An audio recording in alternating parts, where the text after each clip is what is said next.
신실하신 하나님, 주님의 은혜로 귀한 명절과 감사한 한 주간을 맞이합니다. 하나님과 동행하는 시간이 되게 하옵시고 말씀으로 시작하여 주의 은혜를 맛보는 귀한 시간들이 되게 하여 주시옵소서. 예수님의 이름으로 기도드립니다. 아멘. 찬송가 559장입니다. 사철의 봄바람 불어있고 하나님 아버지 모셨으니 믿음의 반석도 든든하다. 우리 집 즐거운 산이라. 고마워라 임마누엘. 예수만 섬기는 우리 집. 고마워라 임마누엘. 복되고 즐거운 하루하루. 어버이 우리를 고이시고 동기는 사랑에 뭉쳐있고 기쁨과 설움도 같이 하니 한간의 조가도 천국이라. 고마워라 임마누엘. 예수만 섬기는 우리 집. 고마워라 임마누엘. 복되고 즐거운 하루하루. 아침과 저녁에 수고하여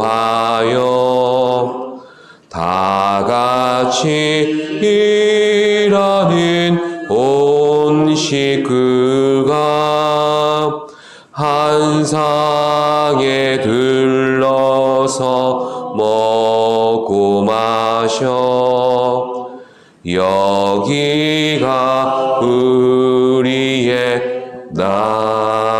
낙원이라. 고마워라 임마누엘. 예수만 섬기는 우리 집. 고마워라 임마누엘. 복되고 즐거운 하루하루. 아멘. 이 시간 우리 계시는 말씀은 마가복음 3장 31절로부터 35절까지의 말씀입니다. 교독으로 봉독하시겠습니다. 그때 예수의 어머니와 동생들이 와서 밖에 서서 사람을 보내어 예수를 부르니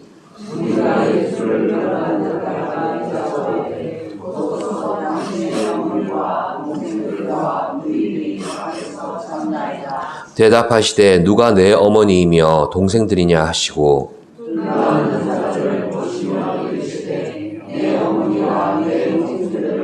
함께 보십니다. 누구든지 하나님의 뜻대로 행하는 자가 내 형제요 자매요 어머니이니라. 아멘. 명절 연휴가 시작되었습니다. 비록 혼란스럽고 어려운 시대를 함께 살아가고 있지만 그때마다 함께 등 두드려주고 위로해 줄 수 있는 가족이 함께 있다는 사실에 적지 않은 위로를 얻으며 살아가고 있습니다. 창세기를 보시면 하나님께서 홀로 있는 아담의 형편을 보시고 그의 갈빗대로 하와를 만드셨습니다. 이것이 인류 역사의 첫 가정의 탄생이었습니다. 가장 가까운 관계인 가족, 그리고 가정의 탄생이 바로 가족의 희생으로 만들어졌다는 게 우리에게 감동을 줍니다. 그리고 그렇게 희생한 아담이 그것을 희생으로 여기지 않고 하와를 보면서 내 뼈 중에 뼈요, 살 중에 살이라 이렇게 부르면서 사랑했던 것을 보면 가족이라는 것이 이 땅을 살면서 느끼게 되는 희로애락을 가장 가까이에서 나눌 수 있는 참 감사한 존재라는 것을 새삼 깨닫게 됩니다. 이렇게 최초의 가정이 탄생하게 된 후에 하나님께서 하신 말씀도 무엇이겠습니까? 보시기에 좋았더라입니다. 6일 동안의 창조의 사역 가운데 마지막으로 창조된 것이 가정이라는 점에서 하나님이 가정과 가족을 얼마나 소중히 여기시는지를 우리가 확인할 수 있는 말씀이기도 합니다. 더 나아가서 가정은 가장 작은 교회 공동체라고 할 수도 있습니다. 삼위일체 하나님께서도 성부와 성자와 성령 하나님 사이에 서로 협력과 사랑으로 역사하시는 것처럼 이 땅에서 맺을 수 있는 관계 중에 가장 친밀한 가족의 관계도 이처럼 친밀함과 협력과 사랑으로 맺어지게 하셨다는 것을 알게 되면 참 놀라운 하나님의 섭리를 이 가정을 보면서 찬양할 수 있게 되는 것입니다. 그런데 이렇게 삼위일체이신 하나님께서 나누시는 친밀함의 교제를 인간이 선악과를 먹은 후에 깨뜨려 버렸습니다. 영적으로 가장 친밀했던 하나님과 원수가 되어 버렸고 육신적으로 가장 사랑했던 아담과 하와는 서로에게 죄에 대한 책임을 전가하면서 분열과 고통이 시작되었고 또한 가족이 불행하게 되어버리는 그런 원인을 초래하고 말았습니다. 안타깝지만 이것이 혈연으로 묶여진 가족의 또 가정의 한계성을 보여주는 것입니다. 그래서 이제 이런 혈연 관계를 넘어서는 공동체가 필요하게 되었습니다. 하나님이 주시는 믿음과 사랑의 공동체를 만들기 위해서 예수님께서 오신 것입니다. 요한복음 1장 12절에서 이렇게 말씀하셨습니다. 영접하는 자, 곧 그 이름을 믿는 자들에게는 하나님의 자녀가 되는 권세를 주셨으니. 이처럼 예수 그리스도로 인해서 구원의 은혜를 입은 우리는 하나님의 자녀가 되었고 더 나아가서 하나님의 가족으로 부르심을 입게 된 것입니다. 하나님의 가족으로 부르심을 받은 우리는 죄로 인해서 상처 입고 무너진 가정 공동체를 회복할 사명을 부여받았습니다.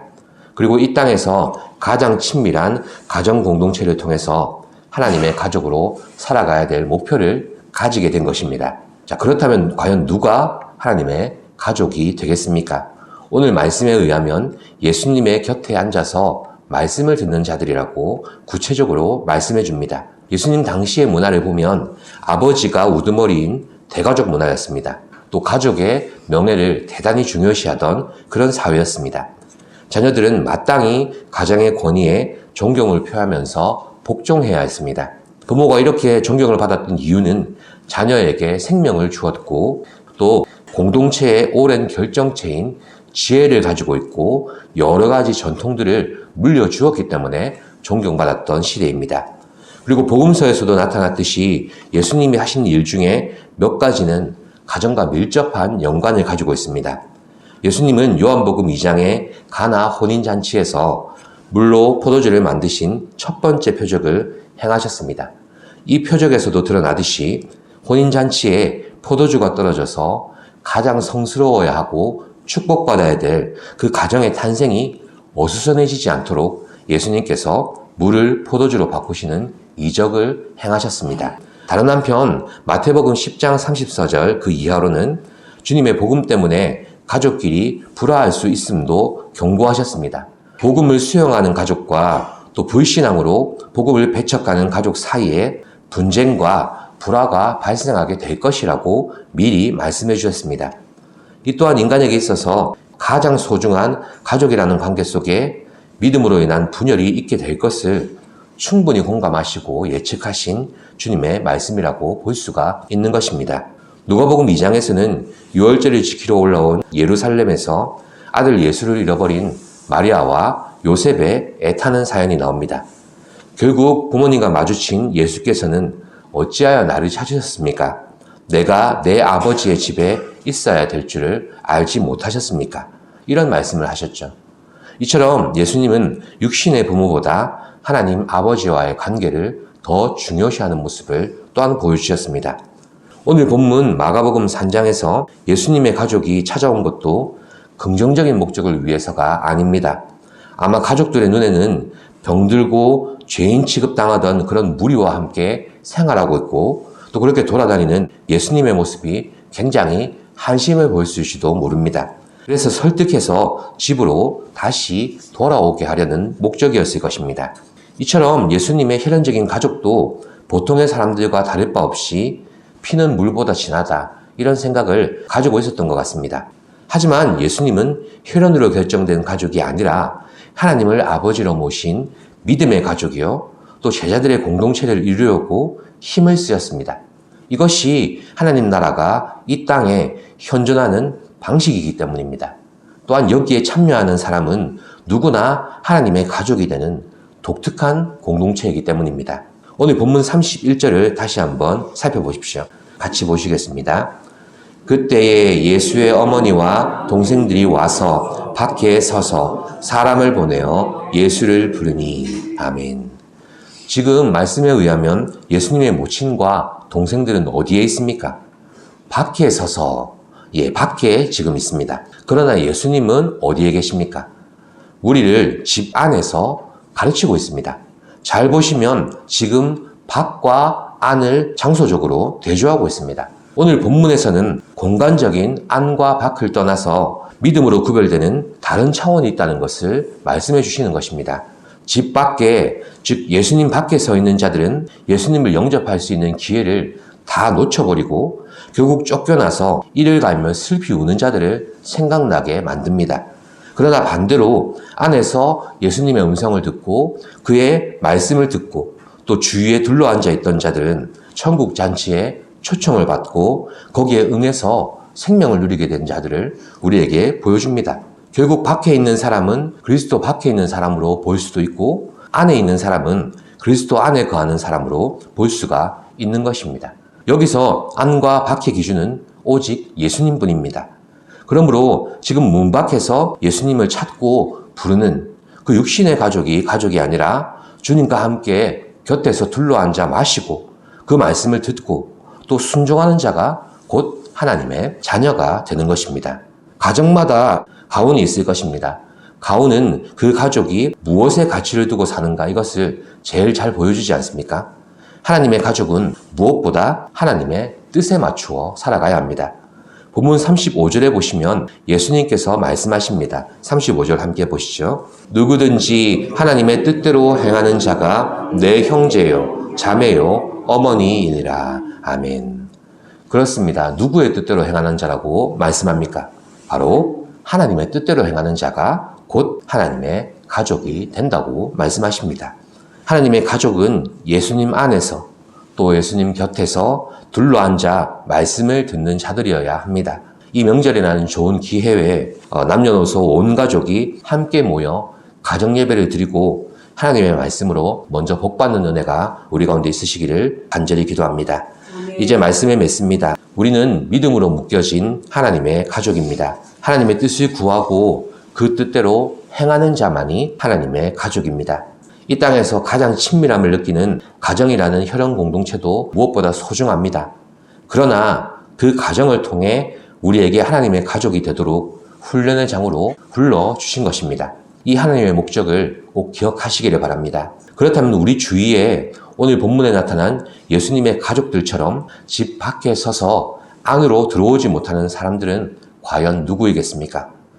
기회가 많았지만 아직도 복음 밖에서 이렇게 기웃거리며 예수님 안으로 들어오지 않고 그의 말씀을 듣지 못한 사람들은 과연 누구이겠습니까?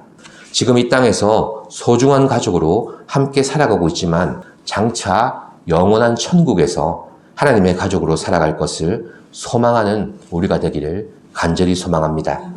아직도 신앙의 가족이 되지 못하고 하나님의 가족이 되지 못한 그런 가족을 위해 기도하는 명절이 되시기를 원하고 또 복음을 전하는 소중한 시간 되시기를 바랍니다.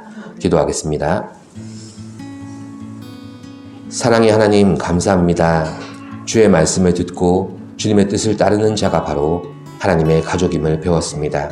이 땅의 소중한 우리 가족들이 영원하신 하나님의 가족이 되어 장차 천국에서 함께 영생을 누리며 살아가게 하옵소서. 우리를 통해 이 복음이 흘러가는 축복의 통로가 되게 하여 주시옵소서. 예수님의 이름으로 기도드립니다. 아멘. 하늘에 계신 우리 아버지, 아버지의 이름을 거룩하게 하시며 아버지의 나라가 오게 하시며 아버지의 뜻이 하늘에서와 같이 땅에서도 이루어지게 하소서. 오늘 우리에게 일용할 양식을 주시고 우리가 우리에게 잘못한 사람을 용서하여 준 것 같이 우리 죄를 용서하여 주시고 우리를 시험에 빠지지 않게 하시고 악에서 구하소서. 나라와 권능과 영광이 영원히 아버지의 것입니다. 아멘.